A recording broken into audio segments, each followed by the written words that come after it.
Ивайло. Болгары против татаро-монголов. Не только в Польше, Литве, Индии и Египте удалось отбить монгольские набеги.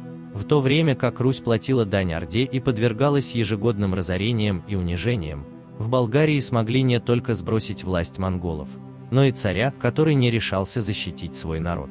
Со стороны современной Молдавии, двигаясь вдоль берега моря, монголам было очень удобно совершать рейды на Болгарию. Несколько десятилетий они приходили в район Добруджи и уходили с богатой добычей в виде людей и ценностей. После 1240 года на троне болгарского царства началась чехарда правителей. К этому добавились и участившиеся набеги монголов, и хотя царь Иван Асен II разбил часть войск Батыя, когда те покидали Европу через Болгарию, но после его смерти враг вернулся. Регент согласился платить дань и не выказывал каких-то возражений монголам. Ситуация была понятной. Болгария потеряла часть земель на юге, которые заняла Византия, с запада прибирает к рукам приграничные области Венгрия, а внутри страны идут распри за царский трон, иногда приводя сразу к двум царям в разных городах. Наконец победу одержал Константин Тих и на 20 лет закрепился на престоле. Однако царем оказался слабым. Часть городов ведет самостоятельную политику, север грабят монголы, а на юге укрепилась Византия и уже тянет руки к болгарским владениям. Когда царь повредил ногу на охоте, это стало фатальным событием. Его парализовало, он перестал интересоваться делами страны, и их ведением занялись его жены, а также их родственники, полностью оттеснившие царя в тень. Фактически правители сделали так много ошибок, что позволили запустить как внутренние дела, где назрело настоящее восстание крестьян, так и внешнее, допустив сговор монголов и Византии. Как и сотни лет назад, Византия начала нанимать монгольских всадников для вторжений в Болгарию, чтобы изматывать государство и разорять округу. Крестьянство оказалось беззащитным, а налоги и поборы все больше и больше росли, так как казну нещадно разворовывали. Свинопас Ивайло стал лидером крестьянского восстания в Болгарии. Сын бедняка Момчила из Прибойны объединил крестьян в войско, чтобы хоть как-то противостоять монгольским рейдам. В нем открылся удивительный талант убеждения и неистовая вера в свою избранность, освободить Болгарию как от монгольских дикарей, так и от византийских велеречивых цивилизаторов, а также рассчитаться с местными заправилами-болярами, которые чаще всего вставали на сторону захватчиков. Жил тогда в Болгарии какой-то крестьянин-свинопас по прозвищу Ботва. Тщательно заботясь о свиньях, он вовсе не беспокоился о себе, питался только хлебом, дикими плодами и огородными растениями, жил скромно и бедно. Он часто разговаривал со своими товарищами и говорил, что ему предстоит свершить великие дела, однако его товарищи по большей части высмеивали его и почти не верили ему. Потом пробудились в нем определенные надежды, и стал он часто молиться Богу, чем и привлек внимание людей. Он рассказывал, что ему являются святые и ангелы, и призывают его к бунту и к власти над народом. И как он постоянно рассказывал о том, то люди, в конце концов, поверили его словам и уже иначе начали относиться к нему. Он открыл им, что приближается время, определенное Господом для начала бунта. Так, однажды он поведал, что получил от Бога особые знаки или же знамения, взял для себя приличную одежду, накинул на плечи плащ, подпоясался мечом, сел на коня и смело принялся вместе с товарищами за такие дела, которые далеко превзошли то, на что он имел право по происхождению своему, и когда он несколько раз разгромил татар, то весь народ двинулся за ним. Византийские авторы. Вокруг Ивайло собираются угнетенные. По слухам, он когда-то и сам попадал в плен к монголам и сумел из него бежать, разведав секреты их побед.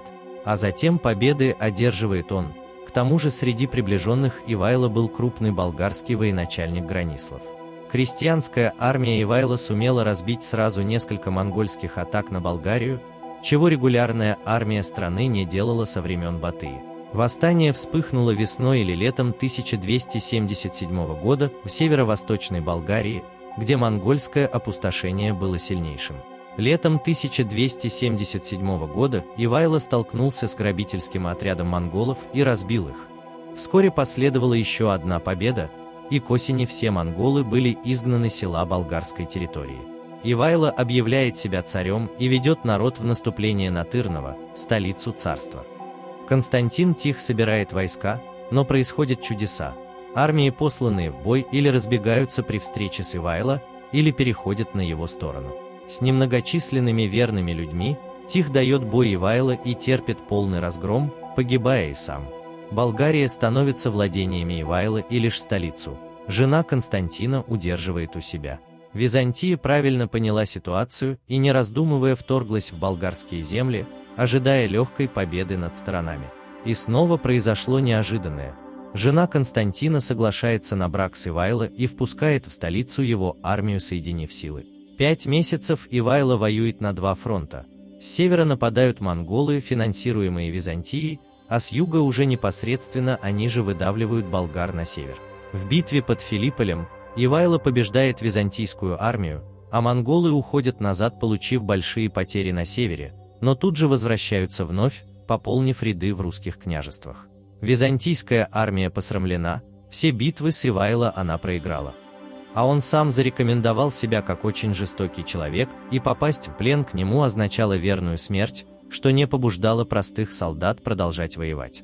Северная часть войны затянулась, с большими силами монголы не просто грабят, а воюют, в конце концов загнав армию Ивайло в крепость Доростол на многомесячную осаду. В столице же прошел слух, что Ивайло погиб. Новый заговор, и его лидеры арестовывают жену и сына Ивайло, чтобы править самим. А за их спинами стоит Византия, которая выслала в Тырново большую армию для поддержки своих марионеток. И вдруг приходит известие, что Ивайло жив, прорвал осаду монголов и, собирая сторонников, идет отбивать столицу от оккупантов. Под городом Девня 17 июля 1279 года состоялась решающая битва. Несмотря на трехкратное численное преимущество византийцев, Ивайло победил. Остатки войска императора сбежали. Также была разбита осенью 1279 года и вторая армия, посланная византийцами. Но столица царства осталась в руках нового, провозглашенного болярами правителя, который убедил сильных людей царства покончить с Ивайло. Худородный царь не нравился болярам, а укрепляли их в этом мнении византийские интриги. Новый заговор созрел быстро, и Ивайло был вынужден бежать из столицы. Знать его отвергала, крестьяне постепенно расходились по домам, устав от бесконечных сражений. Вскоре он останется почти совсем один. Почему-то он решается бежать к монголам, чтобы переждать смуту и собрать после сторонников. Возможно, те позвали его сами, уверяя в сочувствии и пересчитывая византийские деньги. Как только Ивайло прибыл к ним, хан Ногай казнил болгарского царя в 1280 году, хотя изначально принял беглеца с уважением. На Перу, где сидел Ногай и Ивайло, хан, женатый на византийской принцессе, вдруг указал на Ивайло со словами: «Он враг моего отца и не заслуживает жить. Казните его». Новость стала шоком для простого народа. Еще много лет среди крестьян будут находиться лидеры, которые объявят себя воскресшими Ивайло.